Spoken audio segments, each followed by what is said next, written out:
ਨਿੱਕੀ ਜੀ ਗੱਲ ਹੁੰਦੀ ਆ ਤੇ ਨਾਲ ਹੀ ਗੋਲੀਆਂ ਤੋਪਾਂ ਬੰਬ ਚੱਲ ਜਾਂਦੇ।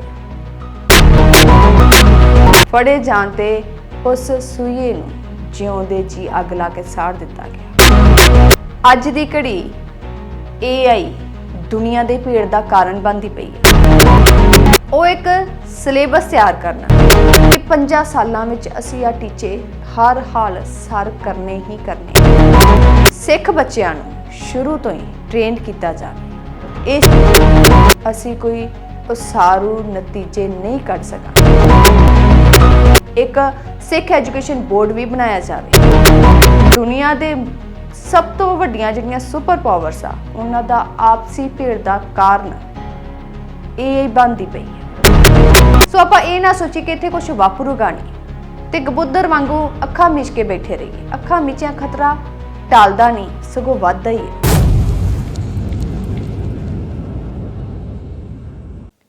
ਸ਼੍ਰੀ ਅਕਾਲ ਤਖਤ ਸਾਹਿਬ ਦੇ ਹੁਕਮਾਂ ਮੁਤਾਬਕ ਇਸ ਵਾਰ ਬੰਦੀ ਛੋੜ ਦਿਵਸ 21 ਅਕਤੂਬਰ ਨੂੰ ਆ।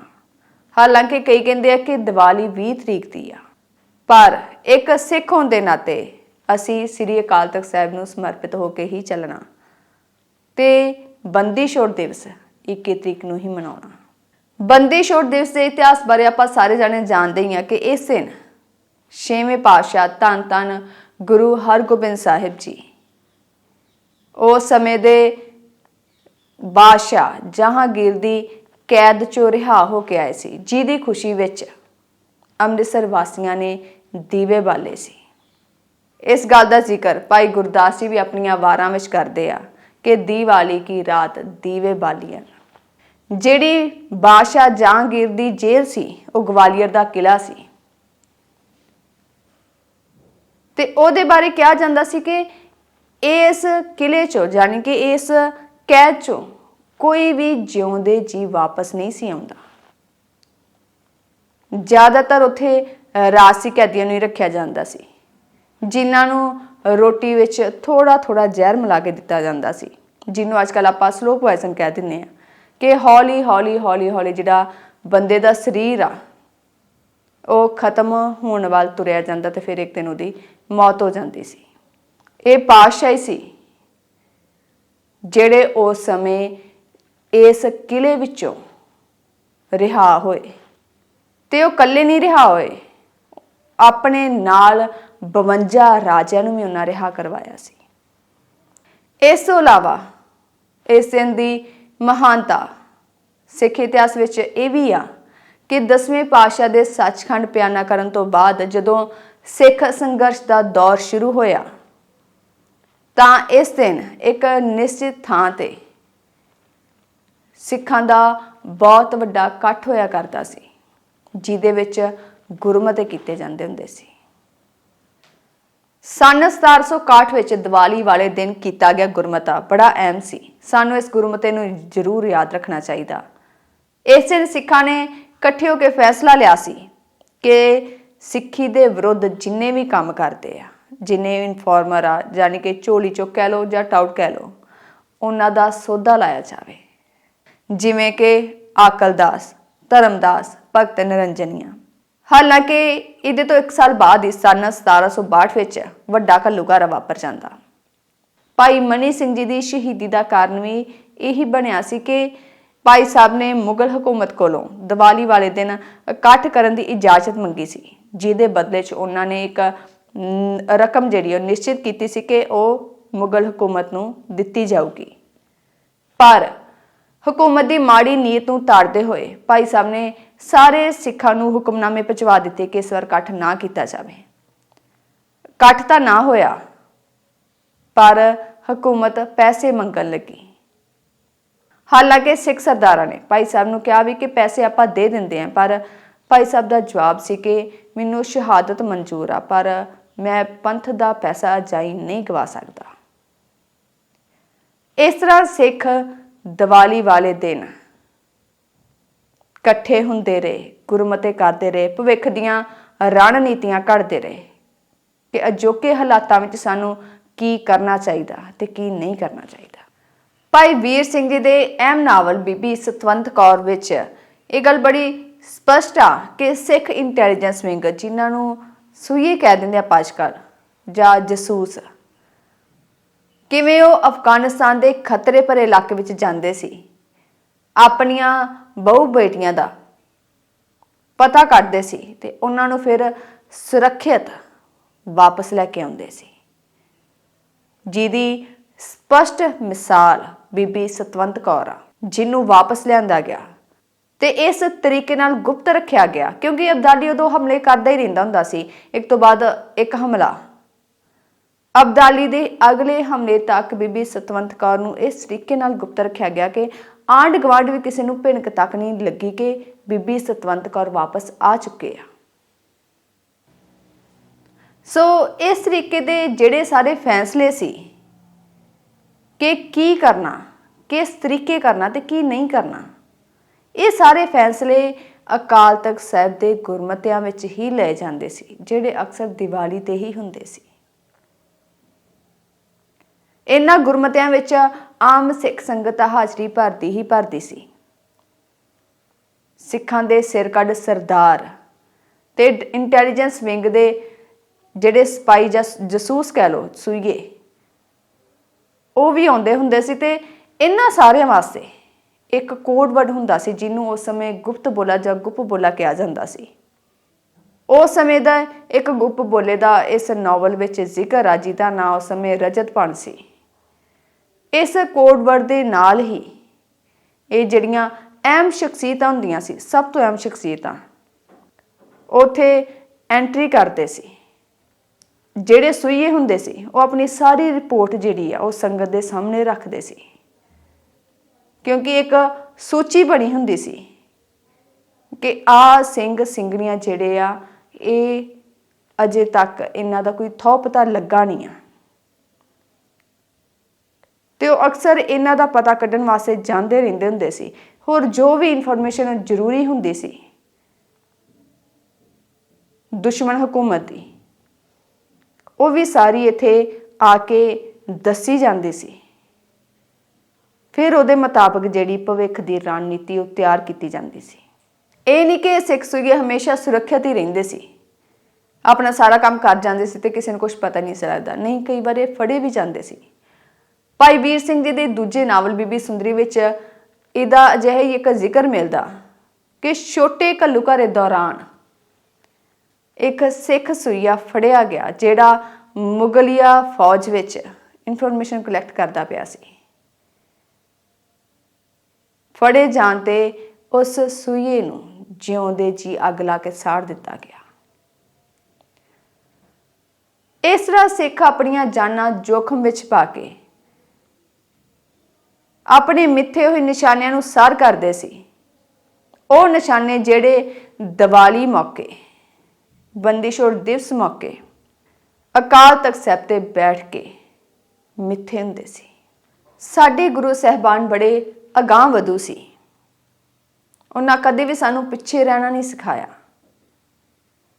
ਉਦਾਹਰਨ ਵਜੋਂ ਪੰਜਵੇਂ ਪਾਤਸ਼ਾਹ ਧੰਨ ਧੰਨ ਗੁਰੂ ਅਰਜਨ ਸਾਹਿਬ ਜੀ ਨੇ ਤਰਨ ਤਾਰਨ ਸ਼ਹਿਰ ਵਸਾਇਆ।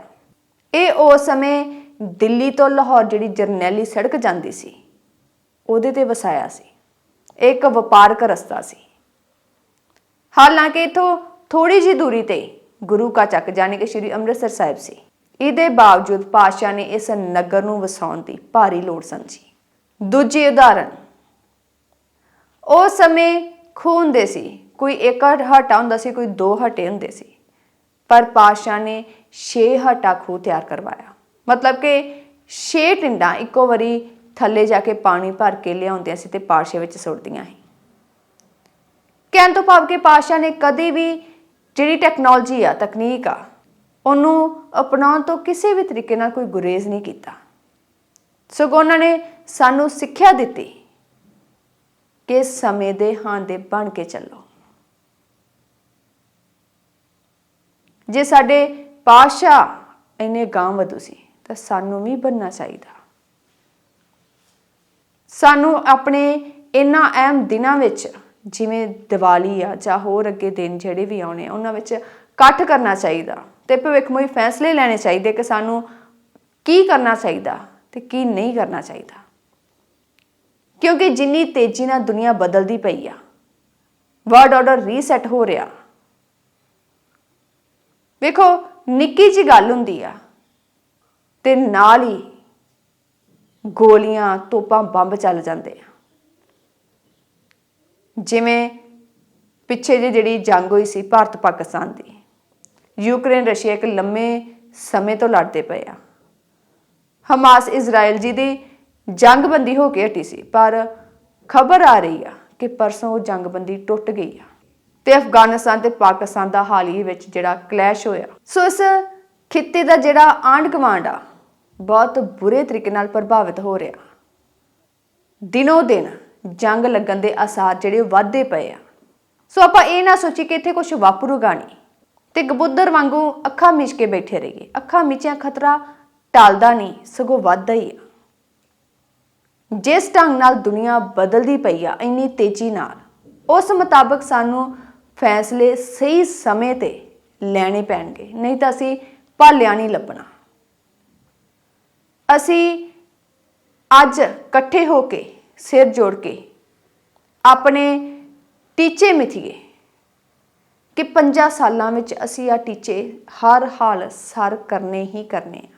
10 ਸਾਲਾਂ ਵਿੱਚ ਅਸੀਂ ਇੱਥੇ ਖੜੇ ਹੋਣਾ, 20 ਸਾਲਾਂ 'ਚ ਅਸੀਂ ਇਸ ਜਗ੍ਹਾ ਤੇ ਅੱਪੜਨਾ। ਕਿਉਂਕਿ ਜੇ ਅਸੀਂ ਇਸੇ ਤਰੀਕੇ ਨਾਲ ਤੱਤ ਤੇ ਚੱਲਦੇ ਰਹੇ ਜਿਵੇਂ ਸਾਡੀ ਮੌਜੂਦਾ ਹਾਲਤ ਆ, ਤਾਂ ਇੱਕ ਲੰਮਾ ਸਮਾਂ ਬੀਤਣ ਬਾਅਦ ਵੀ ਅਸੀਂ ਕੋਈ ਉਸਾਰੂ ਨਤੀਜੇ ਨਹੀਂ ਕੱਢ ਸਕਾਂਗੇ। ਅਸੀਂ ਕੋਈ ਵੀ ਸਾਰਥਕ ਸਿੱਟੇ ਹਾਸਲ ਨਹੀਂ ਕਰ ਸਕਾਂਗੇ। ਉਹ ਇੱਕ ਸਿਲੇਬਸ ਤਿਆਰ ਕਰਨਾ ਜਿਹਦੇ ਵਿੱਚ ਸਿੱਖ ਧਰਮ, ਸਿੱਖ ਸਿਧਾਂਤ, ਸਿੱਖ ਇਤਿਹਾਸ, ਉਹਦੇ ਨਾਲ ਟੈਕਨੋਲੋਜੀ ਜਿਵੇਂ ਕਿ AI ਜਿਹਨੂੰ ਆਪਾਂ ਆਰਟੀਫਿਸ਼ੀਅਲ ਇੰਟੈਲੀਜੈਂਸ ਵੀ ਕਹਿ ਦਿੰਦੇ ਆ, ਨਾਲ ਸਾਈਬਰ ਸਿਕਿਉਰਿਟੀ, ਡਾਟਾ ਮਾਈਨਿੰਗ, ਅੱਜ ਕੱਲ੍ਹ ਦੇ ਫੀਲਡ ਜਿਨ੍ਹਾਂ ਵਿੱਚ ਬਹੁਤ ਜ਼ਿਆਦਾ ਸਕੋਪ ਆ ਤੇ ਜਿਹੜੇ ਦੁਨੀਆ ਨੂੰ ਬਦਲਦੇ ਪਏ ਆ, ਉਹਨਾਂ ਵਿੱਚ ਸਿੱਖ ਬੱਚਿਆਂ ਨੂੰ ਸ਼ੁਰੂ ਤੋਂ ਹੀ ਟ੍ਰੇਨਡ ਕੀਤਾ ਜਾਵੇ। ਇਸ ਚੀਜ਼ ਲਈ ਇਹ ਸਿਲੇਬਸ ਸੈੱਟ ਕੀਤਾ ਜਾਵੇ, ਇੱਥੇ ਹੀ ਨਾ ਰੁਕਿਆ ਜਾਵੇ। ਇੱਕ ਸਿੱਖ ਐਜੂਕੇਸ਼ਨ ਬੋਰਡ ਵੀ ਬਣਾਇਆ ਜਾਵੇ ਜਿਹਨੂੰ ਭਾਰਤ ਵਿੱਚ ਭਾਰਤ ਸਰਕਾਰ ਤੋਂ ਤੇ ਵਿਦੇਸ਼ਾਂ ਵਿੱਚ ਵਿਦੇਸ਼ੀ ਸਰਕਾਰਾਂ ਤੋਂ ਉੱਥੋਂ ਦੇ ਕਾਨੂੰਨਾਂ ਮੁਤਾਬਕ ਮਾਨਤਾ ਦਿਵਾਈ ਜਾਵੇ। ਫਿਰ ਇਸੇ ਬੋਰਡ ਦੇ ਅਧੀਨ ਹਰ ਸਿੱਖ ਬੱਚੇ ਦੀ ਐਜੂਕੇਸ਼ਨ ਹੋਵੇ। ਸਾਡੀ ਬੇਨਤੀ ਆ ਸ੍ਰੀ ਅਕਾਲ ਤਖਤ ਸਾਹਿਬ ਦੇ ਜਥੇਦਾਰ ਨੂੰ ਕਿ ਉਹ ਇੱਕ ਬੈਠਕ ਬੁਲਾਉਣ ਜਿਹਦੇ ਵਿੱਚ ਸਿੱਖ ਬੁੱਧੀਜੀਵੀ, ਸਿੱਖ ਸਾਇੰਸਦਾਨ, ਜਿਹੜੇ ਸਿੱਖ ਵੱਡੇ ਵੱਡੇ ਅਹੁਦਿਆਂ ਤੇ ਆ, ਜਿਵੇਂ ਵਰਲਡ ਬੈਂਕ ਦੇ CEO ਸਰਦਾਰ ਅਜੇ ਸਿੰਘ ਬੰਗਾ, ਜੀਓਪੋਲਿਟਿਕਸ ਦੇ ਮਾਹਰ ਸਰਦਾਰ ਅਜੇਪਾਲ ਸਿੰਘ ਮਿਸਲ ਸਤਲੁਜ, ਇਹਦੇ ਨਾਲ ਵੱਡੀਆਂ ਵੱਡੀਆਂ ਸਿੱਖ ਸੰਸਥਾਵਾਂ ਨੂੰ ਸੱਦਿਆ ਜਾਵੇ ਤੇ ਬੈਠ ਕੇ ਮੰਥਨ ਕੀਤਾ ਜਾਵੇ ਕਿ ਸਾਨੂੰ ਆਉਣ ਵਾਲੇ ਭਵਿੱਖ ਵਿੱਚ ਕੀ ਕਰਨਾ ਚਾਹੀਦਾ, ਕੀ ਨਹੀਂ ਕਰਨਾ ਚਾਹੀਦਾ, ਸਾਡੇ ਟੀਚੇ ਕੀ ਹੋਣੇ ਚਾਹੀਦੇ, ਅਸੀਂ ਕੀ ਹਾਸਲ ਕਰਨਾ। ਤੇ ਇਸ ਸਾਰੀ ਗੱਲਬਾਤ ਦਾ ਲਾਈਵ ਟੈਲੀਕਾਸਟ ਕੀਤਾ ਜਾਵੇ ਤਾਂ ਜੋ ਸਿੱਖ ਸੰਗਤ ਵੀ ਆਪਣੇ ਵਿਚਾਰ ਦੇਵੇ। ਸਾਰੀ ਸਿੱਖ ਸੰਗਤ ਨੂੰ ਇਸ ਗੱਲਬਾਤ ਵਿੱਚ ਜੋੜਿਆ ਜਾਵੇ। ਫਿਰ ਇਸ ਬੈਠਕ ਦਾ ਜੋ ਵੀ ਨਿਚੋੜ ਨਿਕਲਦਾ, ਜੋ ਵੀ ਨਿਰਣੇ ਲਏ ਜਾਂਦੇ ਇਹਦੇ ਵਿੱਚ, ਉਹਨਾਂ ਨੂੰ ਲਾਗੂ ਕਰਨ ਵਾਸਤੇ ਜ਼ਿੰਮੇਵਾਰ ਸੱਜਣਾਂ ਦੀ ਕਮੇਟੀ ਬਣਾਈ ਜਾਣੀ ਚਾਹੀਦੀ ਆ। ਅੱਜ ਦੀ ਘੜੀ AI ਦੁਨੀਆ ਦੇ ਭੇੜ ਦਾ ਕਾਰਨ ਬਣਦੀ ਪਈ ਆ। ਕਿਵੇਂ? ਅਮਰੀਕਾ ਚੀਨ ਨੂੰ ਉਹ ਚਿਪ ਨਹੀਂ ਦਿੰਦਾ ਪਿਆ ਜਿਹਨੂੰ AI ਦਾ ਦਿਮਾਗ ਕਿਹਾ ਜਾਂਦਾ। ਇਹ ਇੱਕ ਬਹੁਤ ਛੋਟੀ ਚਿਪ ਆ ਤੇ ਇਹਨੂੰ ਬਣਾਉਣ ਦੀ ਟੈਕਨੋਲੋਜੀ ਹਾਲ ਦੀ ਘੜੀ ਸਿਰਫ ਤੇ ਸਿਰਫ ਅਮਰੀਕਾ ਕੋਲ ਆ, ਜਿਹਦੇ ਰੋਸ ਵਜੋਂ ਚੀਨ ਰੇਅਰ ਅਰਥ ਮਟੀਰੀਅਲ, ਜਾਣੀ ਕਿ ਉਹ ਖਣਿਜ ਪਦਾਰਥ ਜਿਨ੍ਹਾਂ ਤੋਂ ਇਹ ਚਿਪ ਬਣਦੀ ਆ, ਉਹਨਾਂ ਨੂੰ ਬੈਨ ਕਰਦਾ ਪਿਆ। ਪਹਿਲਾਂ ਚੀਨ ਨੇ 7 ਖਣਿਜ ਬੈਨ ਕੀਤੇ, ਫਿਰ 5 ਹੋਰ ਕਰ ਦਿੱਤੇ। ਜਦੋਂ ਅਗਲੇ 5 ਬੈਨ ਕੀਤੇ ਤਾਂ ਟਰੰਪ ਨੇ ਸਿੱਧੀ ਧਮਕੀ ਦਿੱਤੀ ਕਿ ਮੈਂ 1 ਨਵੰਬਰ ਜਿਹੜੀ ਹੁਣ ਆਉਣ ਵਾਲੀ ਆ, 1 ਨਵੰਬਰ 2025 ਤੋਂ ਜਿਹੜਾ ਟੈਕਸ ਆ ਉਹ 100% ਕਰ ਦੇਣਾ। ਵੇਖੋ, ਦੁਨੀਆ ਦੇ ਸਭ ਤੋਂ ਵੱਡੀਆਂ ਜਿਹੜੀਆਂ ਸੁਪਰ ਪਾਵਰਸ ਆ, ਉਹਨਾਂ ਦਾ ਆਪਸੀ ਭੇੜ ਦਾ ਕਾਰਨ AI ਬਣਦੀ ਪਈ ਆ ਤੇ ਸਾਡੇ ਬੱਚਿਆਂ ਨੂੰ, ਸਾਡੇ ਨਿਆਣਿਆਂ ਨੂੰ ਪਤਾ ਤੱਕ ਨਹੀਂ ਕਿ AI ਚੀਜ਼ ਕੀ ਆ। ਅਸੀਂ ਅਜੇ ਤੱਕ ਇਹ ਫੈਸਲਾ ਨਹੀਂ ਕਰ ਸਕੇ ਕਿ ਅਸੀਂ AI ਦੇ ਨੇੜੇ ਜਾਣਾ ਜਾਂ ਉਹ ਤੋਂ ਦੂਰੀ ਬਣਾਉਣੀ ਆ। ਦੁਨੀਆ ਵਿੱਚ ਹਰ ਰੋਜ਼ AI ਦੇ 25 ਤੋਂ 50 ਨਵੇਂ ਟੂਲ ਲਾਂਚ ਹੋ ਰਹੇ ਆ, ਜਿਨ੍ਹਾਂ ਨੂੰ ਸਿੱਖਣਾ ਤਾਂ ਸਾਡੇ ਬੱਚਿਆਂ ਲਈ ਦੂਰ ਦੀ ਗੱਲ, ਉਹਨਾਂ ਦਾ ਪਤਾ ਤੱਕ ਨਹੀਂ। ਸੋ ਜਿਸ ਤੇਜ਼ੀ ਨਾਲ ਦੁਨੀਆ ਬਦਲਦੀ ਪਈ ਆ, ਉਹਦੇ ਮੁਤਾਬਕ ਸਾਨੂੰ ਆਪਣੇ ਬੱਚਿਆਂ ਨੂੰ ਤਿਆਰ ਕਰਨਾ ਹੀ ਪਊਗਾ। ਇਸ ਲਈ ਆਪਣੇ ਇਤਿਹਾਸ ਵੱਲ ਝਾਤ ਮਾਰਦੇ ਹੋਏ ਦੀਵਾਲੀ ਤੇ ਹੋਰ ਅਹਿਮ ਦਿਨਾਂ ਨੂੰ ਸਾਂਭ ਕੇ ਵਿਚਾਰਾਂ ਕਰੀਏ, ਸਿਰ ਜੋੜੀਏ ਕਿ ਅਸੀਂ ਆਪਣੇ ਭਵਿੱਖ ਦੀ ਤਿਆਰੀ ਕਿਸ ਤਰੀਕੇ ਨਾਲ ਕਰਨੀ ਆ। ਜਿਸੇ ਤਰੀਕੇ ਨਾਲ ਦੀਵਾਲੀ ਪਟਾਕੇ ਚਲਾਉਂਦਿਆਂ, ਰੌਲਾ ਰੱਪਾ ਪਾਉਂਦਿਆਂ ਹੀ ਲੰਘਦੀਆਂ ਗਈਆਂ, ਤਾਂ ਅਸੀਂ ਹੱਥ ਮਲਦੇ ਰਹਿ ਜਾਵਾਂਗੇ। ਅਖੀਰ ਤੇ ਤੁਹਾਨੂੰ ਸਭ ਨੂੰ ਬੰਦੀ ਛੋੜ ਦਿਵਸ ਦੀਆਂ ਲੱਖ ਲੱਖ ਵਧਾਈਆਂ।